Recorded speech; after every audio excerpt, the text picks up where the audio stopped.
This video is sponsored by Ancient Lair. Ancient Lair is a new web-based application to construct 2D miniatures for virtual tabletops or physical tables. After carefully crafting your character, you can print out a 28mm scale 2D tabletop model at home. Grab some cardstock and boom, you're ready to go. They also have a tool to craft digital tokens for online play, highly customizable with monthly content drops as the project progresses. They have customizable armor, a wide selection of weapons, and characters have front and back art. Check out Ancient Lair on Kickstarter today and let them know I sent you. Thanks again, Ancient Lair, and now on with the video. Hello everybody, Jordan here, the PH is silent, and today we're discussing the major magical artifact from D&D history, the Crown of Horns. It has the ability to turn your character into a lich, and you can create an army of super zombies. It houses the essence of the fallen god of the dead, Myrkul. Perhaps you can use the artifact in your game. It would be a fitting magical item for a big bad evil guy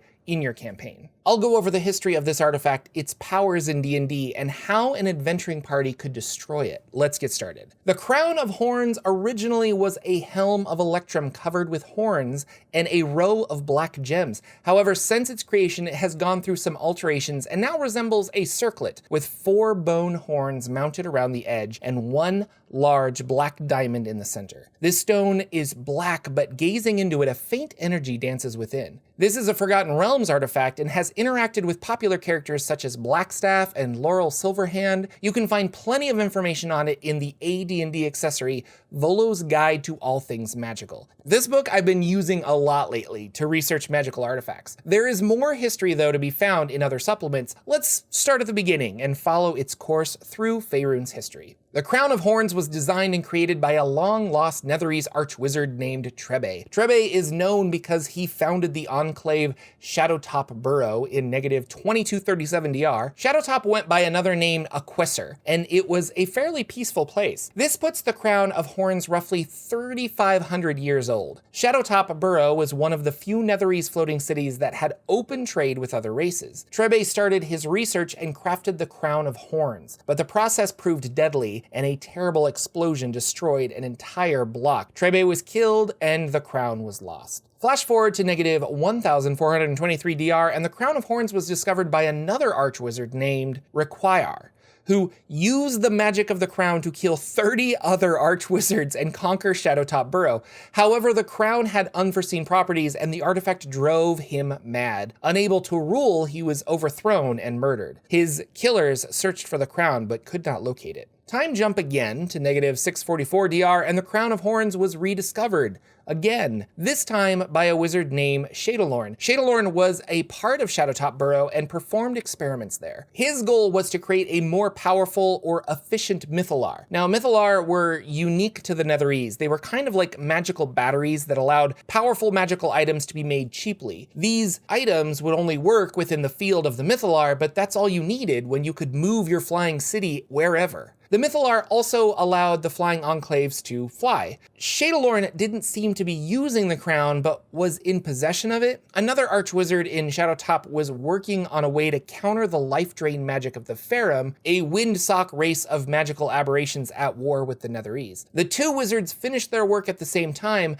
but the Crown of Horns had been influencing Shadowlorn during this entire process. Once his new and improved Mythallar was turned on, it drained all magic from everything in a 20-mile radius. All prepared spells in wizards' minds were gone, all magic items became mundane items, and the magic that held Shadowtop above the ground stopped working. The entire city fell. And this happened in -342 DR, just before Karsus's Folly in -339 DR. The crown is an evil artifact, and it is blamed for the destruction of Shadowtop. One theory is it wanted revenge for having its last owner usurped from rule and killed. Surprise, it was the only thing to survive the fall of Shadowtop Burrow. The next piece of history is that it fell into the hands of a lich named Armvor the Undying. He is also a Netherese wizard and a powerful necromancer. He was called the Undying because he siphoned living energy from his servants and members of his own family. Protective spells he enacted upon himself saved him from Karsus's Folly, and he was teleported to a lair called the Endless Caverns. Here, without the life energy of others to keep him alive, he went full lich. His appearance changed and he became bloated with slimy skin like the corpse of a drowned man. This lich had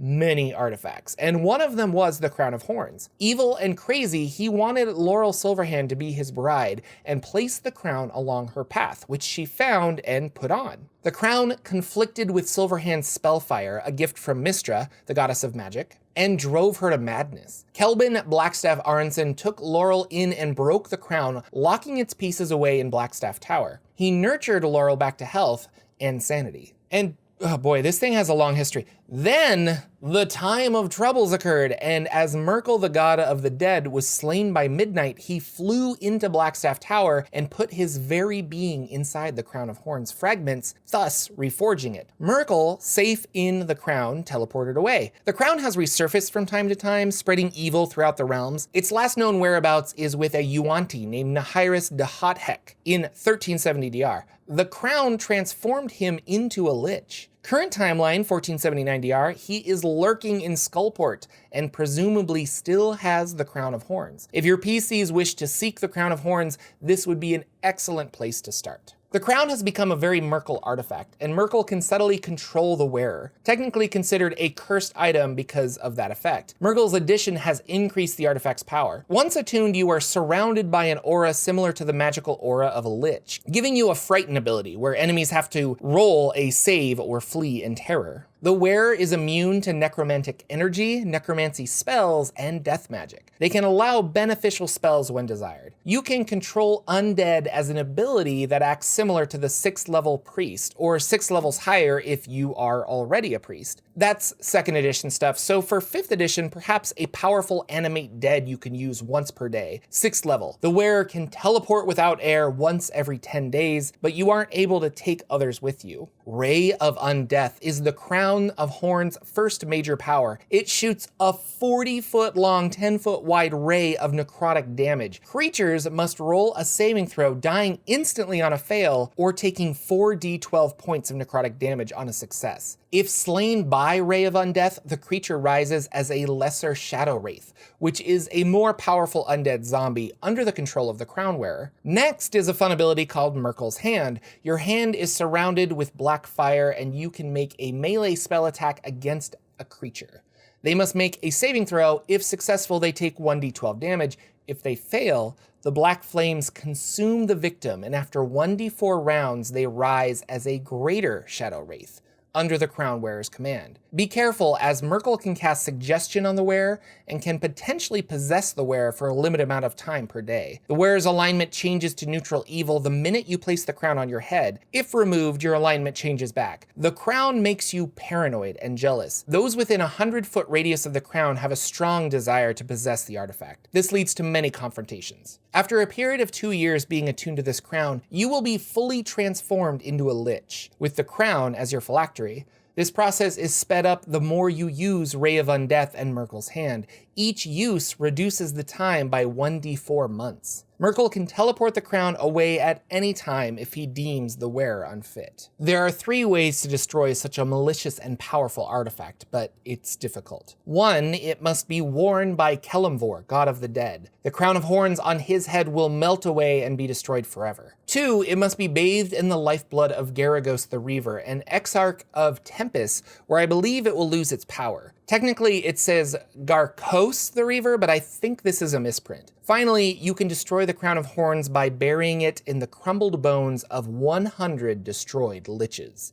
Get to work. If you're interested in liches, there's a video down below on that. If you are curious about the Netherese in the Forgotten Realms, Myrkul and the Dead 3, or Kelbin Blackstaff Aronson, check out the description below. Lots of videos on D&D lore, history, and mythology. Thank you to my generous and wonderful patrons that keep this channel going. Thanks again, Ancient Lair, for sponsoring this video. If you're interested in 2D customizable miniatures for at-home play or virtual tabletop, check out their Kickstarter in the description below. I'll see you all next week with more lore and items for your D&D games.